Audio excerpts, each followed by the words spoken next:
नमस्कार, मी प्रतीक्षा, DNA मराठीमध्ये आपलं स्वागत। दिंडोरी तालुक्यातील करंजेत आज आदिवासी विकास प्रकल्प कार्यालय अंतर्गत आदिवासी शासकीय आश्रमशाळा व निमशासकीय आश्रमशाळेचे विद्यार्थ्यांना प्रकल्प कार्यालय अंतर्गत कबड्डी, खो खो, व्हॉलीबॉल स्पर्धेचे उद्घाटन प्रकल्प अधिकारी चव्हाण यांनी केले। यावेळेस 1000च्या वर विद्यार्थ्यांनी स्पर्धेत सहभाग नोंदवला।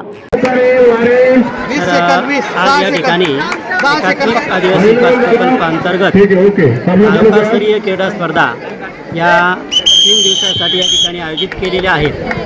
या तालुकास्तरीय क्रीडा स्पर्धेमध्ये करंजी या ठिकाणी दिंडोरी तालुका आणि निफाड तालुक्यातील एकूण 7 अनुदानित 7 शासकीय आश्रमशाळा आणि 14 अनुदानित आश्रमशाळा असा एकूण 1103 विद्यार्थ्यांनी सहभाग नोंदवलेला आहे। आणि या 3 दिवस ज्या काही स्पर्धा होणार आहे त्याच्यामध्ये सांघिक स्पर्धा आणि वैयक्तिक स्पर्धा अशा 2 प्रकारात त्या ठिकाणी घेतल्या जाणार आहेत। सांघिक स्पर्धेमध्ये kabaddi, kho kho, handball, volleyball, relay 4x100, 4x400 relay.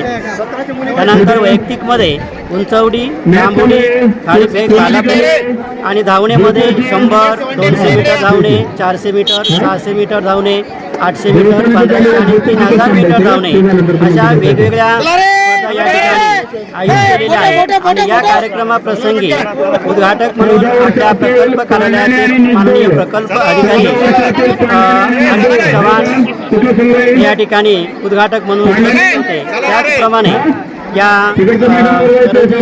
संस्थेचे संस्थापक दत्तात्रय पाटील हे या ठिकाणी प्रमुख पाहुणे म्हणून कार्यक्रमाला उपस्थित होते। तर या ठिकाणी प्रकल्प अंतर्गत नाशिक प्रकल्प अंतर्गत जवळजवळ 21 शाळांनी सहभाग घेतलेला आहे।